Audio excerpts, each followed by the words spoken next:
We are so happy to feature the colorful life of vegan bodybuilder, lifestyle coach, and meditation instructor, Monk Coleman, previously known as Joe Coleman. Mr. Coleman's story paints an arc from difficult beginnings as a directionless young man who got entangled in addiction and the criminal world, to rediscovering and trusting his inner voice, guiding him to become the compassionate, vibrant vegan success he embodies today.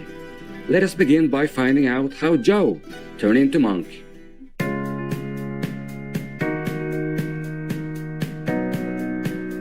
First of all, I consider Monk to be my real name now. So when I talk to people from my past that call me by my birth name, I have to tell them that's not my name anymore. But some years ago, I was hanging out with a friend, and she asked me, what do I do? And I was like, what do you mean, what do I do? She said, you meditate, you are a vegan, you don't smoke, you don't drink, what do you do? And she said, you're like a monk or something, an urban monk. And so we laughed about it. And after I left, I thought that was amazing because she never knew my previous life. So it just showed how far I've come in my life and how much I have transformed my life. I thought, well, let me just take on this new name, reinvent myself, because I no longer resonate with that old name anyways. Before fully adopting his new name, Monk underwent some profound changes in his consumption habits. Over time and through meditation, he discarded all unhealthy practices, including eating meat or any other animal products.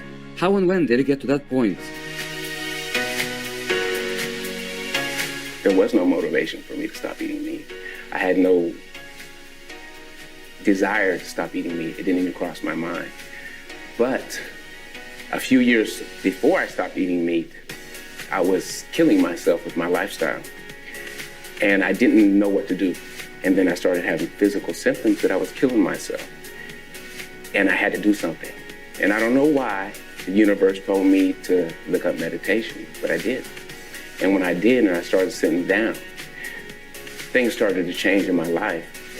3 years into that, I was sitting down at a restaurant in Oakland, and I was looking at the menu, and everything was meat-based. And all that was on there that looked appealing was a vegetarian omelet. Usually I would have bacon or something else with the eggs, but today I wasn't feeling it. This is how the universe works. After I ordered my food, my friend said, are you a vegetarian? And at that moment, it was just like, yes. I don't even know why I said it. I had no clue. Yes, I'm a vegetarian. And I felt it. It wasn't just me saying yes. I don't even know why I said yes. Something that came through me said yes. As soon as I left that breakfast, I started looking at vegetarian bodybuilding because I was already in the gym and I was already training and stuff like that.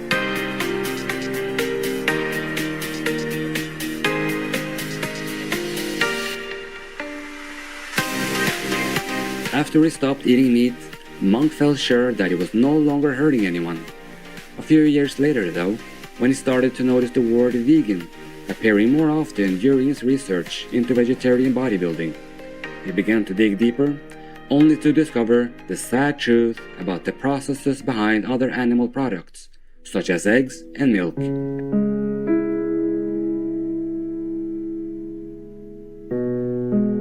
I stopped eating meat, and that was over 7 years ago. And from that breakfast, I've never eaten meat since that day. So it was removed immediately. But when I look back, it was 3 years of me sitting down and connecting that brought a connection to all life instead of just human life, that basically told me, look, you don't want to do harm to any other beings on the deepest level. And that's when I looked that up. It said, you no longer want to harm beings that feel like we feel. You made that connection to all life. And that's a problem we have today, is we think we are so important that no other life matters. And even go as far as different races and different cultures. We put ourselves in these boxes. Every sentient being has the ability to suffer. And we just choose the ones we want to suffer and which ones we don't want to suffer. And I made that connection that day. This happened when I was 43. So 43 years of conditioning had to be reversed, right? I got the first part about the meat. Now I'm looking at the eggs process and the milk process. Who knew that a cow had to be pregnant to have milk? They don't tell us that, right? It's obvious, but we just don't see it. So there has to be a baby involved. And I seen a video on that. And the male baby, turns into veal. They kill it and sell it as veal. And the females, they get hooked up and they milk them to death as well. And I said, what I researched said is about doing no harm to other beings. Why am I still doing harm to other beings? And that's when I became vegan. His eyes having been opened to the shockingly sorrowful realities of the egg and dairy industries, his compassionate view expanded even further once he realized that he was still using animal products in other areas of life. And I also made a connection at that time to the clothing and the things that I used. I used to live in West Oakland, a pretty rough area, and I had tons of leather shoes, leather jackets, leather everything. I had no idea I was wearing skin. See, I didn't make that connection either. So we loaded up the entire car with all these shoes and jackets and hats, and we put some bananas and oranges in there, went to the hood, popped the trunk, and we gave it all away to the homeless people there. In a 2019 motivational clip for a Shining World Compassion Award recipient, Mercy for Animals, Monk shared his experiences of meditation, becoming vegan, and plant-based bodybuilding. Basically, through my meditation practice, I became reconnected to all life and didn't want to do any harm to any other beings. And at that moment, I became vegan. As far as my bodybuilding goes, I just started competing at age 45. I got picked up by a vegan supplement company. He asked if I wanted to be a sponsored athlete. I told him yes. Within 6 weeks of that time, I was in a competition in Texas, competing for the first time. But it's mostly just me. As far as vegans in the competition, I've been fortunate enough to do well in those competitions, even with my age and not eating a bunch of animal protein. Mr. Coleman, an IFPA, International Federation of Physique Athletes Pro, and WNBF World Natural Bodybuilding Federation champion in natural physique, attributes his success in bodybuilding to the tried and tested characteristics of consistency, hard work, commitment, as well as his switch to the plant-strong diet. Monk said, "It was about 1 year after turning vegan that my body started to change some. I got leaner, healthier, more energetic, and I healed quicker. It felt good." Monk recommends the following to people wanting to go vegan today.